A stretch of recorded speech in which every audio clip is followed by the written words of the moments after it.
Hi everyone, it's Jack and Tash match review of, again, another defeat. Leeds United 1, Aston Villa 2. As you can see, we're absolutely soaked to the skin. I'm not, because I had a really thick, warm coat on. I'm quite smart. Yeah, there you go. Yeah, it's just getting really depressing now, isn't it? Supporting Leeds. We're at that time again. Yeah, I think Farke's again to blame for that.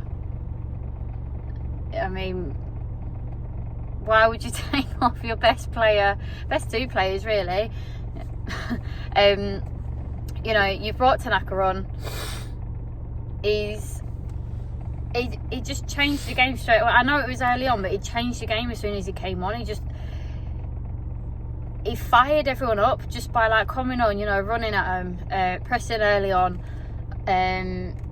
just constant running, the tackles he were doing, he was gearing everyone up, the crowd were getting up for it, you know, it was just brilliant. And then Nemecha, obviously he scored that goal, but Okafor and Nemecha, I feel like they're getting a really good partnership, you know, Okafor crossing it in. Nemecha was the only one actually really on that post, you know, where the goalkeeper, and challenging the goalkeeper, because, you know, he kept coming out and catching it and that, and then as soon as Nemecha was off, he had no one doing that, no one challenging that.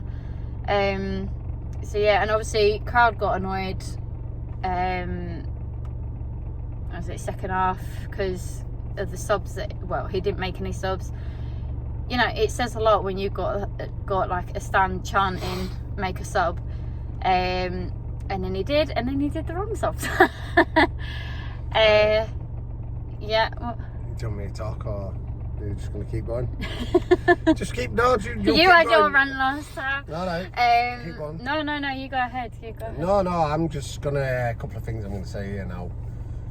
I'm going to reiterate what I said 2 weeks ago. He should have been gone. I think that this club at the minute is a poison chalice. It's not. It's like it's not even deserving to be in the Premier League. Yeah. The way that it's run, the management team, just the whole thing, just the whole club for me. I'm not going to go on a mad rant here, but I think that now Daniel Farke has completely lost fan base through his substitutions in that second half. You know, he's took Tanaka off after bringing him on for Stack. Yeah. He's took him off, and he was by far the best player. He was getting stuck in, he was doing everything right. And I watched Tanaka get taken off, and I looked, and I've always been a big thing of body language to see how a player reacts to being taken off. And I watch them, you know, whether they think they deserve to be taken off and off. And Tanaka, I've never seen him, you know, he lost his head completely. I seen him, he just threw something onto the floor. You know, and Daniel Farke is killing these players' confidence. Yeah. Nemecha, he did nothing wrong all game again, and then brings on, you know, why did he get rid of Bamford? Bamford offers more than Calvert-Lewin would ever do. And obviously you've seen videos before from me. I was never a massive fan of Patrick Bamford ever. I thought he was the most useless player that's ever, one of the most useless players that played for us. But do you know something? I'll stupid I sound. I'd rather have him there now. I would. Because of the thing is, on that last game, when he just absolutely fought everything on that pitch. Oh. Bamford, do you remember? Game? On the last game, when he was keeping it in. It might have not been the last game. But anyway, what you need to say what you said to me half time. Oh no, right, I'll say it right. I said this before game, and this is what I go on about Farke, and this is his failings. You know, you're talking about Unai Emery. Unai Emery is a top manager. He's managed all over the world, Spain, Arsenal, England, obviously Aston Villa now. Unai Emery seen that something could be changed. What did he do? He made a substitution at half time. He didn't react. He worked in let me just finish. He worked in a proactive manner, right? He worked in a proactive manner for the simple reason he could see something, right? I can change it here, that it'll work in our favour. What happened? 2 minutes in, The sub he brought on, bang, goal. And to make another point on that, my old boss is a Villa fan, and he texts me saying you can see their manager's head's gone because he never ever makes a sub at half time. So Exactly. that just says it all, Yeah, because doesn't he's it? been proactive. He's been proactive. That it's not his style, but yet he's done it anyway. He's, like you say, he's being proactive. He can see something needs changing, and he's done it no matter what he normally does or not. With Farke, it's the same story. He waits too long for a sub, and that's just him being stubborn about what the timings of his. It's weird. Like, you watch the game. I'm not being funny, but like, you could see it in the added minutes. Like, when we got 6 minutes added on, you could see we were sitting back, and you could see it was changing. 6 minutes when? At You first mean up to half. half time? First half, yeah, Right, up to okay. half. Yeah, past half. Yeah, blah blah blah. In the first half, and then we had 6 minutes added on, and you could see that it was just changing. We were sitting back, they were getting into it, and that probably gave them momentum. Then, obviously, we've come off. Farke has probably bored them to fucking sleep because they came out the second half asleep.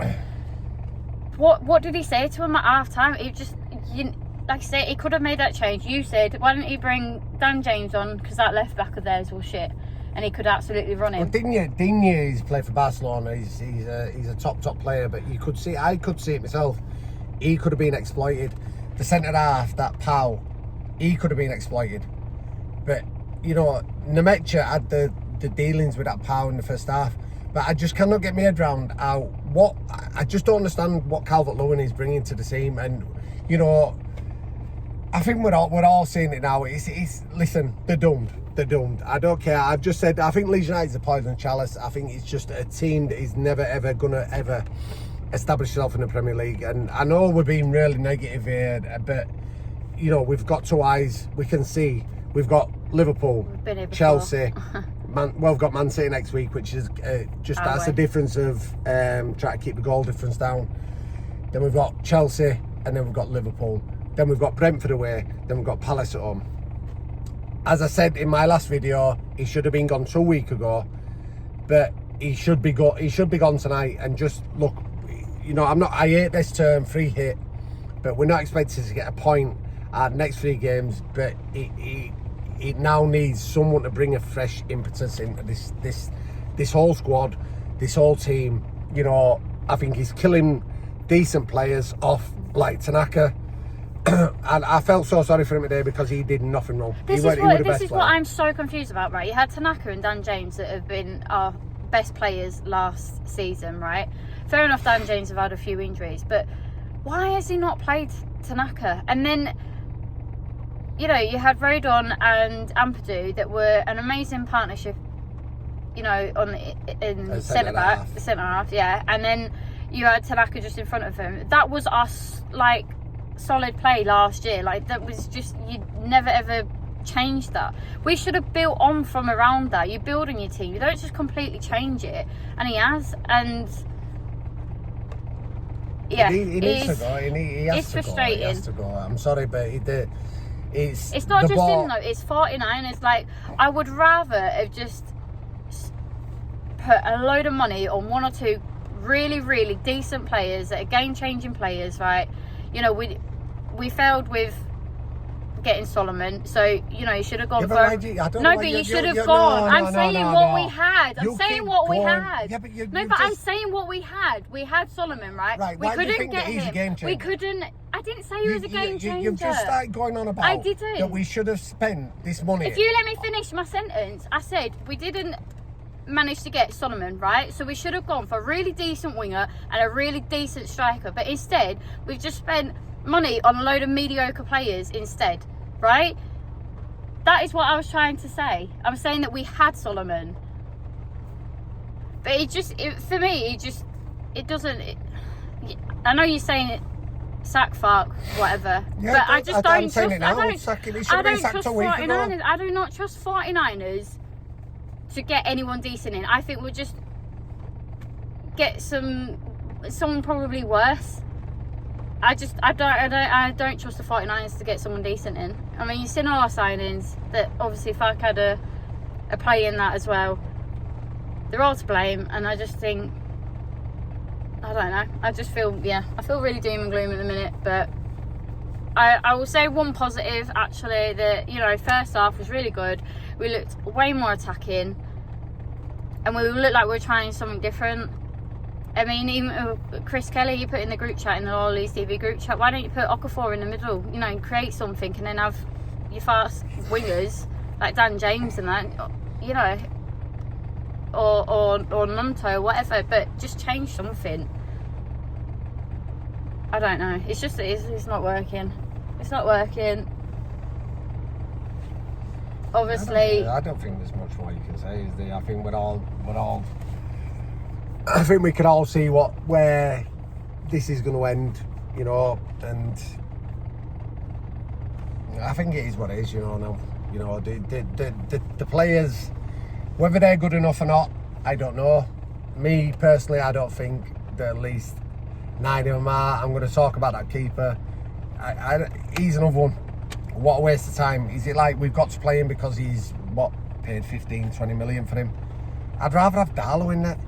And he even said, sure, I'd rather have Mellier and see, and that was how bad it was getting. But that keeper, I mean, for their free kick that they scored, he's not commanding his defence, he's not commanding his box, he's not telling his defenders anything.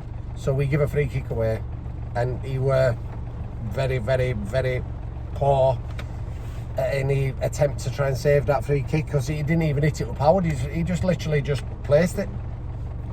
yeah. So yeah, that keeper, you know, again, it's another signing. But is it one of them because you paid 15 million for him? But again, we're just saying there now, you're paying money for these players. It still don't mean they're good enough, because the recruitment, we ain't got a good director of football. Yeah. That is finding these players. You know, your Brightons, your Brentfords, your Bournemouths. They can find these players. Yeah. They can find these players that they think, yeah, they'll work this. Yeah. And I think that's where we are. You know, I had a mad rant last week. You know, because obviously I'm upset as everyone else. But I'm not ranting today, because I've sort of resigned myself to what this actually is. You know, the club is a poison chalice. It's never going to ever establish itself in the Premier League unless something completely changed. You know, I like I said before, I never trusted the 49ers. How can you go and buy another club, Rangers, and be focused on one thing, on one project? You can't. So that's the thing, isn't it? Now that we just feel like a yo-yo team at the minute. It is a yo-yo team, but it's embarrassing. You know, I'd rather not be a yo-yo team. I'd rather just stay in Championship. You know, and I know that's so negative to say, but you know, we're a laughing stock. You know, the whole of football hates Leeds United. And you know, that song, Leeds are falling apart again, and I know it gets to us, and you know, but it's bang on. It is. We're just, you know, right, we'll get relegated next year and we'll have a good go at it. Right, we're back again. You know, that when that's 16 years and it finally got ended, I think the worst thing that ever happened to them. I do. And you know, everyone got their hopes up, but the reality is, I don't think Leeds United are ever going to establish themselves, because I think the whole thing is rotten. It's run wrong completely. Run wrong. It's alright though, because they're expanding the stadium. Well, yeah, they're going to expand it to 50,000, and I've none on there. well, No, but I know it's a bit of a downer again, but I'm sure everyone else is feeling down, but I can't bother ranting, and I've just lost all energy at the minute. I really have. yeah, well, let us know what you thought. Hopefully a bit more positive than us, but yeah, obviously Man City, got Chelsea at home, and then Liverpool. Liverpool are as bad as us anyway, so that's, we could beat Liverpool. I don't know how. Yeah. Yeah, right, anyway.